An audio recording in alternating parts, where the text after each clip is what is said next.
In this video, I will talk about effective techniques that you can get band 8 in the reading part. This video will be special because I'm going to use my own experience to reach 8 or 8.5 in the reading part. In the exam, you will have 40 questions and 60 minutes to answer. In order to get 7, you need 30 correct answers. And in order to get 8, you need 35 correct answers. You expect to be short in time, right? Well, of course, you need to manage your time, and in the day of the exam, you need to apply the techniques in order to get really high score. Usually, the first passage is the easiest and the last passage is the hardest.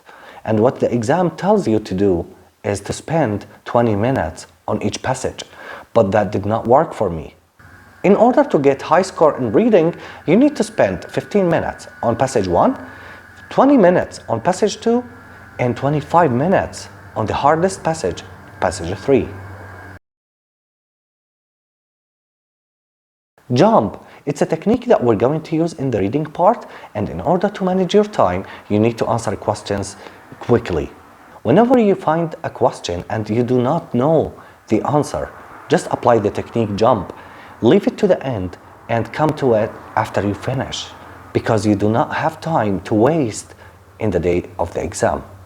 This way, you will get yourself the highest mark possible by answering more questions. In the paper-based reading, you will be answering your questions on the question paper.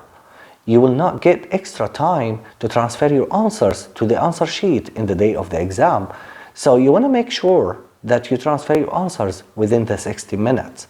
What I usually do, I transfer every passage separately. After finishing from passage 1, I transfer my answers to the answer sheet. In the computer-delivered reading, you do not need to do that because you'll be typing your answers immediately on the screen. So I think you would save some time there, right? Some people prefer to read the whole passage and then start with the questions. Well, that did not work for me. I'll tell you my technique. Well, basically, I start with the questions and then underline keywords. After that, I go back to the passage and look for my answer. I try to locate my answer first, and then I give my answer. Let me give you a small tip here, that the answer is always a paraphrase to the question itself. So you're going to look for what? For meaning, okay? So you do not look for words because you're not going to see them. You're going to find meanings. Like, for example, the word buy, you will see it as purchase in the reading passage.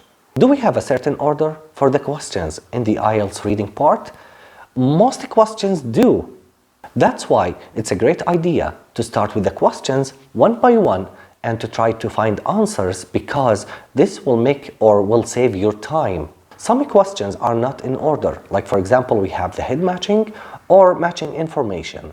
So in this way, you need to answer based on the question. In the reading part, you might face complexity in structure and some words or vocabulary that you do not understand. Well, what to do here? You don't worry about that. You try to focus more on the main idea and the synonyms that you have between the question and the passage. Again, you need to underline keywords and locate your answer in the passage.